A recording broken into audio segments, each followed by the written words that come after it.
Nous sommes le 5 mars, il est 19h45. J'ai rencontré Daniel Lucarini. Il m'a coaché sur la voix.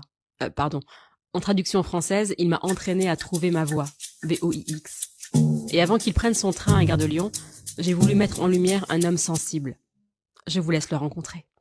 Salut Daniel! Je pensais pas que tu recommençais tout depuis le début, pardon. Salut Églantine. Sympa de te parler ici, hein? Oui. Le cadre est cool. Ouais, mais tu mérites. Oui. Comment ça va aujourd'hui? Ça va. Ça va. Fatigué, mais ça va. Ouais, t'as une grosse journée aujourd'hui. Oui. Hein? Mais des beaux moments. Des gens vachement bien. Alors comme ça, tu es entraîneur. Je suis entraîneur. J'entraîne les gens vers l'abîme. Mais c'est quoi un entraîneur? C'est la différence avec professeur. Là, l'idée, c'est d'entraîner les gens. C'est les emmener quelque part avec ce qu'ils sont. C'est d'adapter ce qu'ils sont à un objectif qu'on veut atteindre. Il n'y a pas une recette. Jamais. Il y a une manière de faire par personne, par artiste. Libérer les tensions physiques pour atteindre l'âme quelque part. Ne rougis pas, n'ayons pas honte des grands mots, cher ami. Parce que ça passe par le physique et j'aime passer par le concret, quelque chose de musculaire qu'on peut retenir. Se souvient toujours du musculaire. On a une crampe, on a des courbatures, c'est du musculaire, mais on s'en souviendra. Et tout est relié, de toute façon. Et de toute façon, tout est relié. Et donc, ça passe par le ventre. Et donc, ça passe, entre autres, par la gestion du souffle, la gestion du ventre, des appuis, une espèce de décontraction et de compréhension du système entier qui produit le son. Les gens qui se mettent à pleurer quand ils chantent, c'est parce que c'est d'ici que ça part. C'est pas la gorge. Tout à l'heure, j'ai eu la chance de travailler avec toi et Ouais. on a beaucoup travaillé avec la respiration ventrale Ouais. et l'assise, hein, comme si j'étais prête à pousser. C'était impressionnant.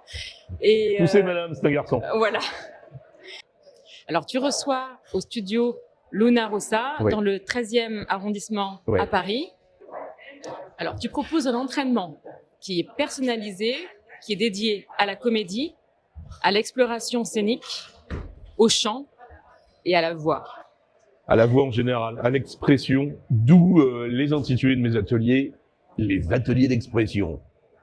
Parce que le principe est que le son le plus important est celui qu'on entend très souvent, qui touche le plus, ce n'est pas ce qui sort de la bouche, mais ce qui sort des épaules, qui sort de derrière. C'est pour ça que j'appelle ça les ailes.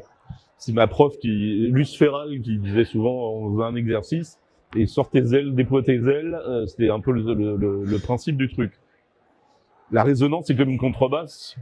C'est pas une histoire de volume sonore, c'est une histoire de résonance, véritablement. Il y a des gens qui parlent pas très fort, mais on les entend Bien sûr. de très loin, parce que soudain, ils ont une espèce de Parce que tout est résonance investi. énorme. Mais oui. Mais qui entraînes-tu? Je peux faire travailler des pros, c'est-à-dire des comédiens professionnels, des gens dans la vie de tous les jours, des chefs d'entreprise, dès qu'il y a un rapport au public. J'ai à m'exprimer, j'ai quelque chose à transmettre. Comment est-ce que je fais? Pourquoi est-ce qu'on ne m'entend pas quand je commande une baguette de pain? Comment je gère un texte en tant que chanteur? Pourquoi est-ce que ce texte ne passe pas? Pourquoi est-ce que, d'un coup, au cinéma, on ne m'entend pas? C'est des vrais outils, voilà. Et l'idée, c'est d'entraîner les gens pour que tout d'un coup, ça devienne un réflexe et qu'il n'ait plus à y penser. Mais la voix a quand même pas mal à s'affirmer, c'est clair. Pourquoi ça résonne ici Et là, trouver ça sa résonne pas. résonance. Et Oh, en plus, ça tu résonne m'envoies bien. une deuxième perche, youpi. Oui, j'étais perchman avant. Ah ouais, c'est ça, c'est pour ça. Parmi tous les noms qu'on peut lire dans ta bio, et la liste est longue, j'ai retenu Tahar Rahim. Oui. Tu l'as entraîné sur le film Monsieur Aznavour. Oui. Je peux le citer? Vas-y. Quand mon coach Daniel Lucarini m'a dit que je serais capable de le faire, je l'ai pris pour un fou. Te rappelles-tu de ce que tu lui as répondu? Je sais plus. Alors, je suis là pour ça. Je pense que tu peux le faire, toi, sous-entendu à la place de ton sosie vocal, et on devrait le tenter. T'as un truc à dire là-dessus? Moi, je savais qu'il pouvait le faire, mais ça ne pouvait être que mieux de toute façon. Vraiment, hein. Je n'ai pas de filtre avec lui. C'est pour ça qu'il m'a choisi. D'abord, au départ, il était d'accord parce que J'ai vu son premier maquillage. Le jour où je l'ai rencontré, il était maquillé, mais il avait une espèce de couche sur la tronche. C'était un enfer.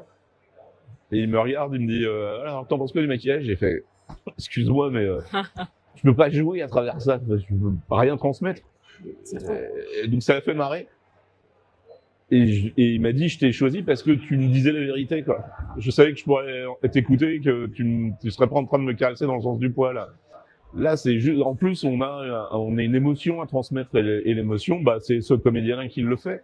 C'est sa voix, lui. Voilà. On se fout que ce soit pas Aznavour, on le sait que c'est pas Aznavour. On n'est pas dans le côté sosie me gêne un peu là-dessus, mais sinon, et je savais qu'il pouvait le faire lui.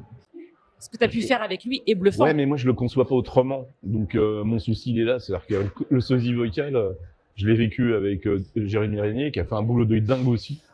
À l'époque avec le Clo-Clo. Mais si on avait pu vraiment aller jusque-là, j'aurais adoré. Pour moi, c'est une frustration que ça soit pas lui qui chante. Mon résumé, c'est que tu es un peu un champion de l'optimisme. Le champion de l'optimisme, Ah ouais. mon Dieu. Appelez-moi Daniel. Ouais. Parce que je suis spécialisé dans les films sur les chanteurs morts, n'est-ce pas? Sur les biopics. Et le fantasme est toujours que le comédien qui va jouer aille aussi loin que le personnage qu'il incarne. Bah oui, évidemment. Et c'est un fantasme, hein, Faut évidemment. que ça marche. Et là, j'avais tout sous la main. J'avais un comédien de talent qui, en plus, est un acharné du boulot et il va partout où on lui dit d'aller.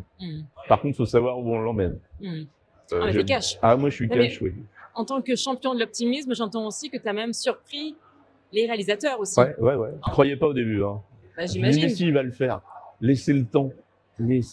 Comment s'est déclaré ce don pour le son, la musique et les cordes vocales? Par mon travail perso, déjà. Et souvent, les potes venaient me voir pour que je les conseille. Et j'ai pris beaucoup de cours, je suis allé travailler. Et je continue d'aller travailler, de me mettre... je vais me mettre en situation d'élève assez souvent. Tu es né avec un violon, avec une guitare, avec une flûte? Je suis né, il y a des Super 8 de moi avec une guitare, j'ai 3 ans. Ah, ben voilà. À genoux, je joue au pied de ma mère qui est malade et qui est allongée sur le canapé. Et je suis là, je lui joue une sérénade. Et ben voilà. Il y avait 2 trucs qui m'intéressaient. C'était, il y avait un orgue chez mon oncle.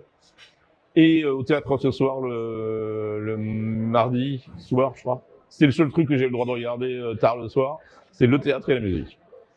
Ah ben voilà, comme par J'avais hasard. signé. C'est ça. C'était inscrit déjà depuis tout petit. Bon, entre nous, tu es acteur, tu es musicien et tu composes aussi. Oui. Tu composes très très bien. Il va falloir qu'on se revoie et qu'on se reparle. Hein. Avec plaisir. Merci beaucoup, Il y a Daniel. du boulot à faire encore. Un grand merci. Merci beaucoup. Je compare toujours la voix à une pièce de la maison. Tu sais, une vieille pièce qui est au dernier étage, où on a mis tous les vieux meubles, elle a jamais été refaite, il y a 12 couches de papier peint, voilà. Et c'est la voix. Elle est là depuis la naissance, et on y a mis plein de trucs, et en fait, le travail, il a consisté à retirer les couches de papier peint les unes après les autres, à remettre tout à neuf,